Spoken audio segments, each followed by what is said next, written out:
자, 경제 이야기 살펴보도록 하죠. 하반기 채용 시즌이 시작이 됐다라는 보도입니다.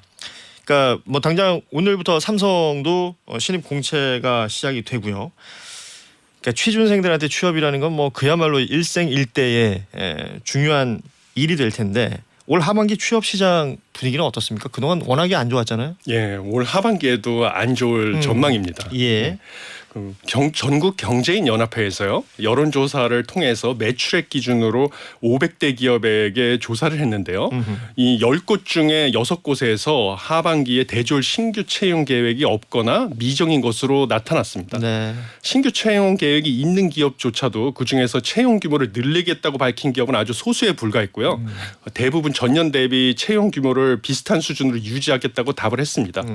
그런데 이렇게 기업들이 하반기 신규 채용에 적극적이지 않은 이유는 무엇보다도 지금 수익성이 안 좋고 그다음에 경영에 대한 불확실성이 크기 때문에 예. 긴축 경영에 돌입했다는 점 때문이고요. 그 외에도 지금 글로벌 경기 침체가 지속되고 있는 와중에 고금리 고환율에 따라서 기업들의 그 상황이 악화되고 있고 네. 그다음에 또 원자재 가격도 많이 상승하고 인건비도 증가하니까 이거에 대해서 허리띠를 기업들도 졸라매는 비용 절감 차원에서 채용 규모를 줄이거나 아직 확정하지 않은 그런 것으로 보입니다. 그래서 뽑는 곳이 이만큼 없다는 그렇죠. 건 그만큼 경쟁률이 높아진다는 거잖아요. 맞습니다. 예. 예. 그래서 하반기에 대졸 취업 경쟁률이요 예년보다 더 치열해질 건데요. 그런데 기업들 예상으로는 평균 81대 1이 돼서 전년에는 77대 1이었거든요. 예. 이것도 예. 뭐 낮은 경쟁률은 아니었는데요. 전년보다도 오히려 높을 거라고 지금 예상되고 있습니다. 그러니까 최소 80명 정도는 이 내 경쟁 상대다라고 봐야 되는 거 아니에요? 예, 그렇습니다. 또 여기다가 지금 우리가 얘기한 건 이제 신입 채용에 대한 이야기인데 최근에 각 회사들 보면요, 그 흔히 말하는 경력직들, 그렇죠. 중고 신입들 굉장히 많이 뽑고 있더라고요. 예. 이런 현상이 지금 나타나는 이유도 좀 살펴볼 필요가 있을 것 같아요. 예, 그렇습니다. 제가 생각하는 이유는 기업 전경련 측에서는 기업들이 급변하는 경영 환경 때문에 이거에 민첩하게 대응할 수 있는 실무형 인재를 선호한다라고 밝혔는데요. 그러니까 이른바 그 즉시 전력감. 그렇죠. 네. 예, 그렇습니다. 근데 제가 생각하는 이유는 이제 그 평생 직장이라는 개념이 사라지지 않았습니까? 다들 이직이 자유로우니까요.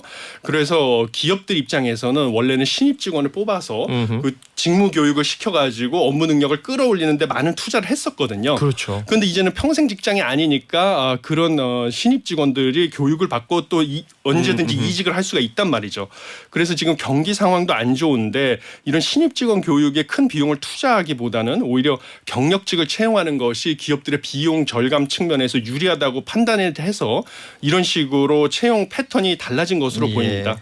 그래서 작년 대졸 신규 입사자들 경우만 해도요, 5명 중에 1명꼴로 경력이 평균 1.4년 의 경력을 갖고 있는 중고 신입 채용들이 있었고요. 직원들이 있었고 지금 공채 같은 경우는 지금 사라진 지가 오래가 됐습니다. 예. 오래돼서 재계 4대 그룹 중에는 삼성그룹만 정기 공채를 유지하고 있고요. 그다음에 오히려 기업들이 직접 필요한 인재를 찾아서 스카우트 제의를 하는 예. 이런 스카우트 채용이 증가하고 이러다 보니까 대학교를 막 졸업하고 신규 취업을 하고자 하는 청년들이 점점 더 취업이 어려워지는 상황입니다. 학교에서 학생들 많이 보시잖아요. 그렇죠. 이야기도 많이 나누실 거 아닙니까? 예, 맞습니다. 그러니까 교수님이니까 이 취업 시장 상황에 대해서 훨씬 더 좀 예민하게 보고 계실 것 같아요. 예. 예, 그렇습니다. 지금 보시면 더 좀 놀라운 사실은 이런 취업 경쟁률이 심해지다 보니까요.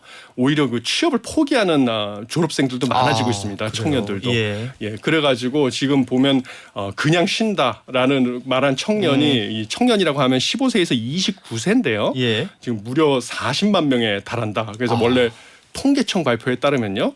원래 최종 청년 미취업자 수가 올해 126만 명이 넘어섰는데요. 이 중에서 사실 대졸 학력 이상의 학력을 보유한 사람이 절반 이상이었습니다.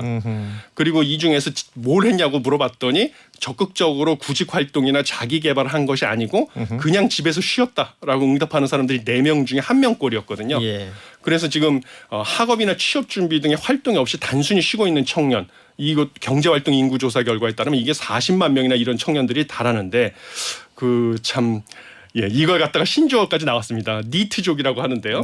뭐 교육도 받지 않고 취업도 하지 않고 뭔가 훈련도 하지 않는 이런 청년들을 갖다가 영어 앞자들을 떼가지고 니트족이라고 합니다. 예. 그래서 이런 현상이 제가 보기에는 나타나는 이유가 무엇보다도 그 일자리 미스매치라고 하는데요. 청년들이 생각하는 그 기업의 임금이나 조직 문화, 뭐 복리 후생 이런 거에 대한 기대하고 기업에서 청년들한테 제시하는 실제 오퍼하고 그 차이가 많기 때문으로 보입니다. 이게 뭐 취업을 준비하는 사람 입장에서는 일자리가 없다라는 얘기하고 예. 구직을 하는 또 회사들 입장에서는 사람이 없다라는 얘기를 하거든요. 예, 맞습니다. 이게 예. 그러니까 말씀하신 그 미스매치 예. 이게 눈높이가 서로 다른 것 같아요. 예, 맞습니다. 지금 빈 일자리도 7월 달에만 해도 21만 6천 개로 지금 6개월째 20만 개 수준의 빈 일자리가 있는데 뭐 40만 명의 청년들이 그냥 집에서 쉬고 있다고 네. 하니까 좀 놀라운 일이죠. 2981님 특히 교수님이니까 취준생 고민들 더 체감하시겠어요라고 메시지 보내주셨고요. 1291님 저희 조카도 벌써 2년째 취준생입니다. 인턴만 대여섯 곳 하더라고요. 그렇죠. 진짜 많은 분들이 이런 환경 속에서 지금 취업 전선에 뛰어들고 있습니다.